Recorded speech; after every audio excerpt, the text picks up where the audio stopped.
Nós temos neste texto a seguinte meditação. Eu gostaria que você, junto comigo, fizesse uma pequena meditação e um pequeno entendimento sobre esse texto.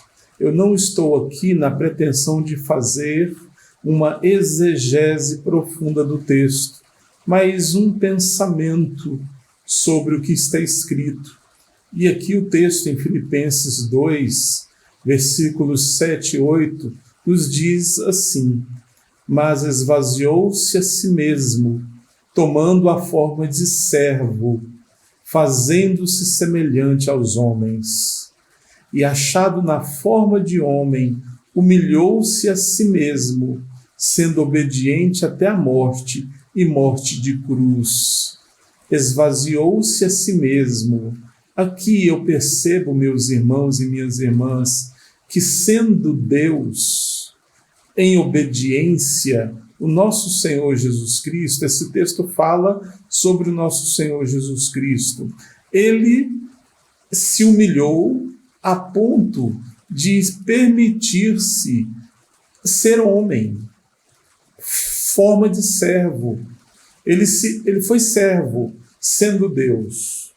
Ele se colocou como servo e humilhando-se cada vez mais. Se a gente perceber no texto de uma forma gradual, ele vai se humilhando e se diminuindo cada vez mais, isso tudo por obediência a Deus.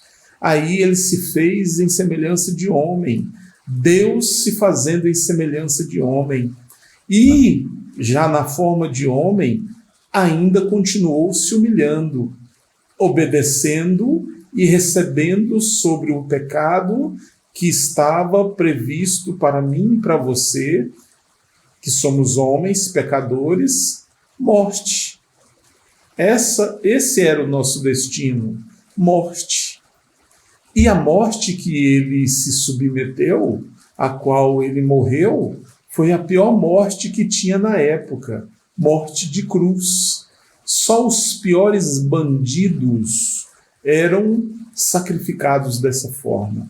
Então, o nosso Senhor Jesus, o nosso Deus, de uma forma contumaz, de uma forma obediente, de uma forma amorosa e completa, permitiu-se humilhar até, e o texto deixa bem claro, até a morte, e a morte de cruz. Bem, nós podemos perceber que todo o trajeto do nosso Senhor Jesus foi um trajeto de humilhação.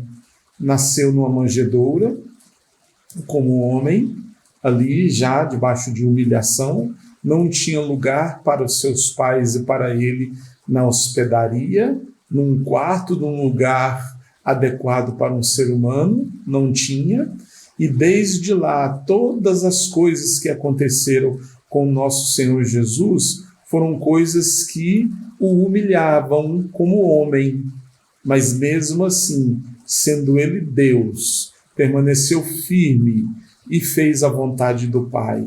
Irmãos, trazendo isso para as nossas vidas, não devemos agir da mesma forma? Não é o nosso Senhor Jesus o nosso modelo? Não é o nosso Senhor Jesus a nossa regra? Não é aí? Não é a nossa régua? É o nosso Senhor Jesus. Então, como ele, devemos nos humilhar, devemos permitir ser humilhados, devemos obediência ao Senhor. E assim, o Senhor será glorificado em nossas vidas. Se Deus quiser nos elevar a uma posição melhor, a um patamar melhor, amém. Louvado, exaltado seja o seu nome. Aí vai de acordo com o seu querer e com a sua soberania. Então toda honra e toda glória seja dada ao nome do Senhor. Amém.